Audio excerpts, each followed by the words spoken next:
Umbridge met Draco at the gates of Hogwarts, her wide, sticky smile glowing with forced warmth. Mr. Malfoy, what an honor to see you again. She rattled off hurriedly, rushing to keep up with his quick steps. I assure you I've taken every measure to ensure the prisoners are talkative. Draco didn't grace her with a glance and continued walking. His grey eyes slid over the empty corridors where life once buzzed. His gaze caught on the empty classrooms and lecture halls. They were no longer used and had been abandoned. Draco's footsteps echoed loudly against the stone walls.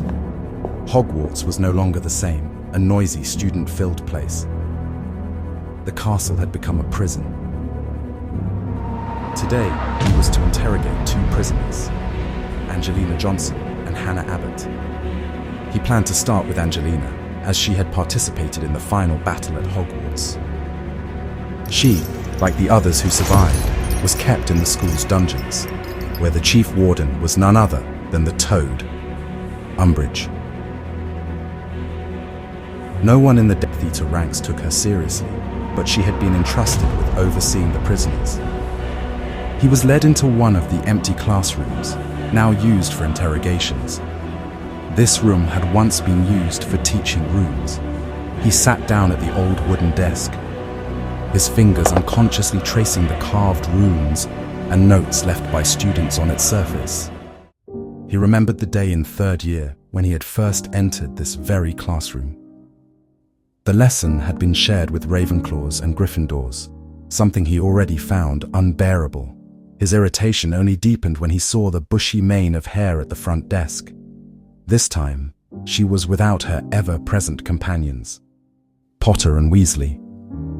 Back then, he thought their absence might make her less annoying during the lesson. He was wrong.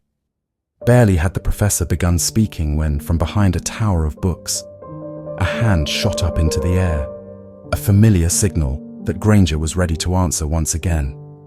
He grimaced, watching her hand tremble with impatience. But watching her was amusing. She found joy in utterly ridiculous things, like a teacher's praise or getting the highest mark in class for translating some ancient, dusty runic scroll from the Goblin Rebellion era. Her genuine desire to learn, to delve deeply into things, he envied that. He was driven only by the desire to please his father. One day, the professor decided to pair them up for a joint assignment. His partner turned out to be Hermione Granger. Normally, he would have gladly let someone else do all the work. But the thought of sharing credit with a mudblood, it seemed humiliating, unbearable. I'll do everything myself. I don't even want to think about what my father will say if he finds out I shared the glory with you. Are you so sure that together we could achieve glory with this assignment? She asked, her tone laced with light mockery. Draco faltered.